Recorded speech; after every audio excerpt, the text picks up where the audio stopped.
The Euro 2024 tournament is right around the corner, and Gareth Southgate with England has a massive opportunity to bring home some silverware this summer and bring football home. So in this video, I'm going to be ranking every England player that is going to the Euros based on how important I think they are going to be for the upcoming tournament. Let me know in the comments what you think of my opinions, and leave in the comments who you think is going to win. So we're going to be doing it position by position. So starting off with the goalkeepers, we're going to go with Jordan Pickford in A tier. Now Pickford in A tier, he's never put a foot wrong for England, and he's been really solid for Everton the past couple of seasons. There's no reason why he won't be England's number one at this tournament, and he can be a very important role if we're going to advance to the last stages. In D tier is going to be both the goalkeepers. Aaron Ramsdale and Dean Henderson are both going to go in the D tier. Now for me, I don't really rate Dean Henderson as a goalkeeper. I've not been a big fan of his. Ramsdale, lack of playing time is definitely cost him to fight for the chance of number one position this season. So I don't think they're going to play a massive role in the tournament. If we're already through after the second group game, maybe I would probably say Ramsdale may get a game, but Gareth Southgate doesn't really rotate the goalkeeper position. Next up is going to be Jarrad Branthwaite. Now this guy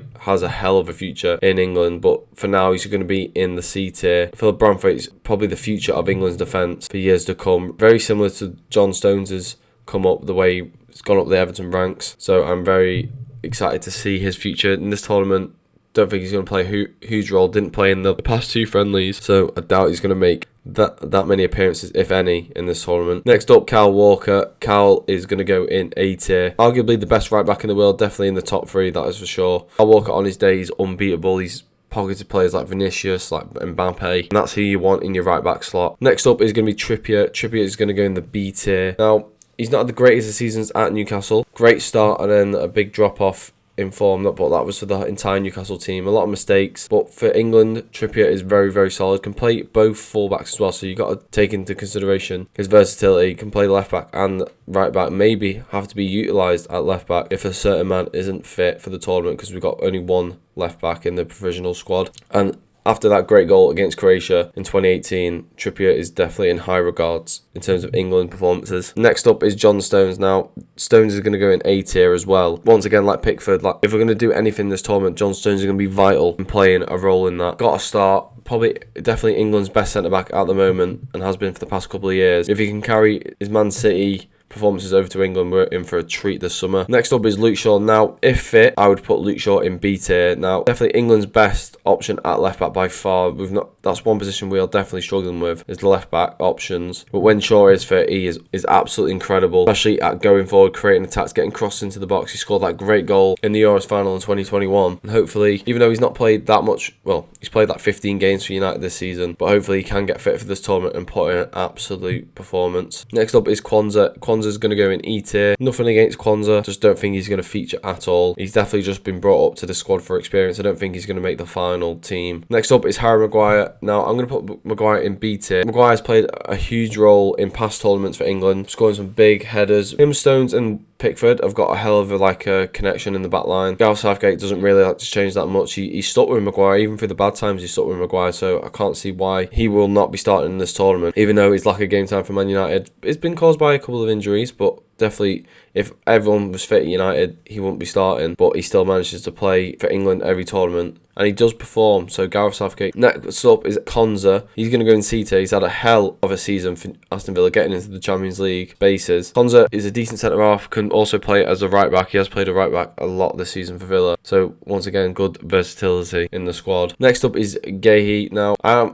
can't say I ever see too much of Guéhi, so I'm going to put him in D tier. Obviously, he's still quite a young centre-half, so definitely great experience if he does get into the squad. Don't think he'll feature that much, if at all. Next up is Joe Gomez. He's going to go in C tier. He's going to be very similar to Quansah. Good versatility. Been around England camps before, so he's got that tournament experience, and he's at a big club like Liverpool already, so he's not used to having pressure on his shoulders. So definitely someone Gareth could definitely be comfortable picking him. And the last defender is going to be Lewis Dunk. Now, I have no clue why Lewis Dunk's been picked. He's not had the best of season for Brighton. Brighton have not had a good season in general. He's going to go in E tier, especially after that performance against Brazil in a friendly. Absolutely shambolic. Now, in a tournament, mistakes could knock you out the tournament, and can't have a player that making mistakes like that in Euro 2024 if you want to win it. Next up in the midfielders, we're going to start with Trent Alexander-Arnold. Now, it's interesting that Trent is categorised as a midfielder because that has definitely affected his rating. I'm going to put him in the C tier as a midfielder. If this was a fullback, maybe B to A. B to A tier would be definitely on the cards for Trent. But in midfield, we rarely ever seen him. He only tucks inside for Liverpool. He's still a fullback, operates as a fullback, but tucks into midfield. But maybe that's what Southgate's going to do with him. I'm not too sure. So in a C tier, I feel like he could play midfield, but obviously we don't know. So it's a base C tier for him. Next up is Conor Gallagher. Now, Conor Gallagher's had a very good season. One of Chelsea's standout players. He's going to go in C tier as well. I do like Conor Gallagher, but I feel like this is no disrespect at all, but he's a Henderson regen sort of player. Like very, very similar to what Henderson can bring to the table. Other than like experience and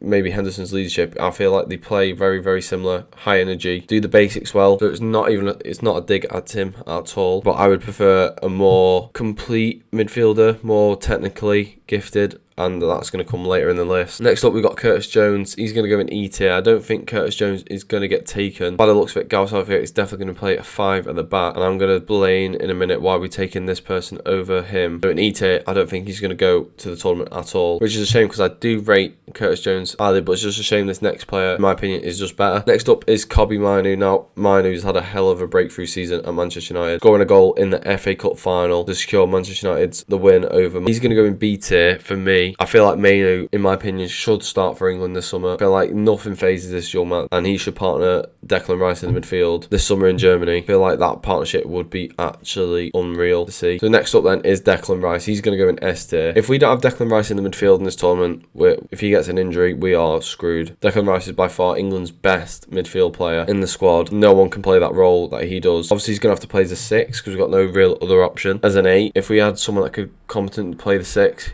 as an 8, he would be unbelievable as well. And I rate Declan Rice so highly. I'm so jealous that Arsenal got him. Next up is Adam Wharton. He's had a really good season since moving to Palace in January. He's going to go in the D tier for me. Once again, the reason he's above Jones, not to do with skill. I feel like they're quite on par. But Wharton is more used to playing Rice's position just in case of an injury. And that's the reason I've gone with him above Jones. And then finally, we're going to go with forwards. Now, starting off with Jude Bellingham. He's going to go into the S tier slot. Now, Bellingham has had an unbelievable first season at Real Madrid. It's actually been quite crazy how well he's actually done. Securing the Champions League. I'm recording this the day after they just beat Dortmund 2-0 at Wembley. Bellingham, very clutch player, going to turn up in big moments for England. I'm sure of it in this tournament. And if we're going to get anything, he's going to have a big role to play in that. I'm excited to see how well he does after, even in the World Cup in 2022, he was unbelievable in that as well. Next up is Bowen, Jared Bowen from West Ham in the D tier. Don't think he's going to feature much, if at all, for England. I don't know if he's going to make it to the next squad. I do rate Bowen. I feel like he's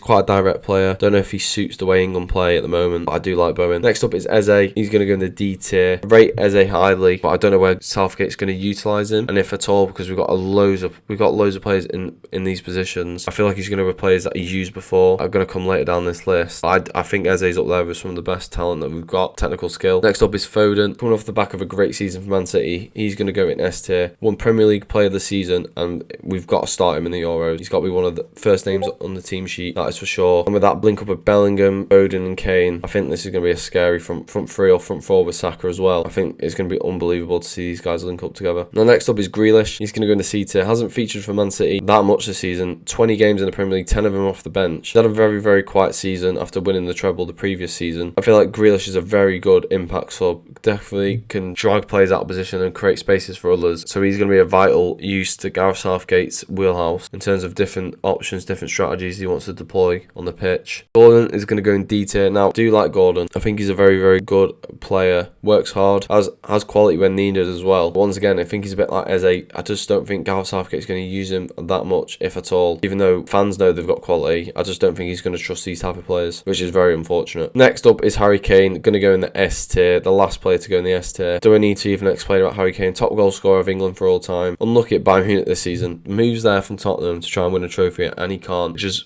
unfortunate for him. Maybe next season with Company in charge, he can get a trophy. If Harry Kane is not going to perform well in this tournament, England are not going to perform well. He's a leader by example. And like I say, if Harry Kane doesn't play, England are not going to win this tournament. Next up is James Maddison. He's going to go in the C tier. He's had a very, very solid move to Spurs this season. but a lot of competition for spaces in this England midfield. Don't think he's going to get the nod. Maybe a couple sub appearances, maybe plays in the third group game, I'm not sure. Next up is Cole Palmer. He's going to win the C tier, absolutely on fire for Chelsea this year. Still unsure. I'm still unsure what I actually think about Cole Palmer. He scored a lot of goals, quite a few of them are penalties, but then again, England are bad at penalties, so maybe it is good to have him in the squad. I feel like once again he's like Kobbie Mainoo. He doesn't feel pressure. Taking a Chelsea team that's worth £1 billion on his shoulders and literally he pretty much carried them this season. He was Cole Palmer FC. I just don't think, based on ability and quality, definitely in the B at A tier, but getting utilised in this England squad, he's going to have to go in the C. Next up is Bukayo Saka. He's going to go in the B tier. Now, I don't think he's important as some of the other players. I definitely think you could play maybe Grealish or Maddison or Gordon over Saka. I feel like this season he looks a bit leggy, looks a bit tired, but he's by far England's best right winger.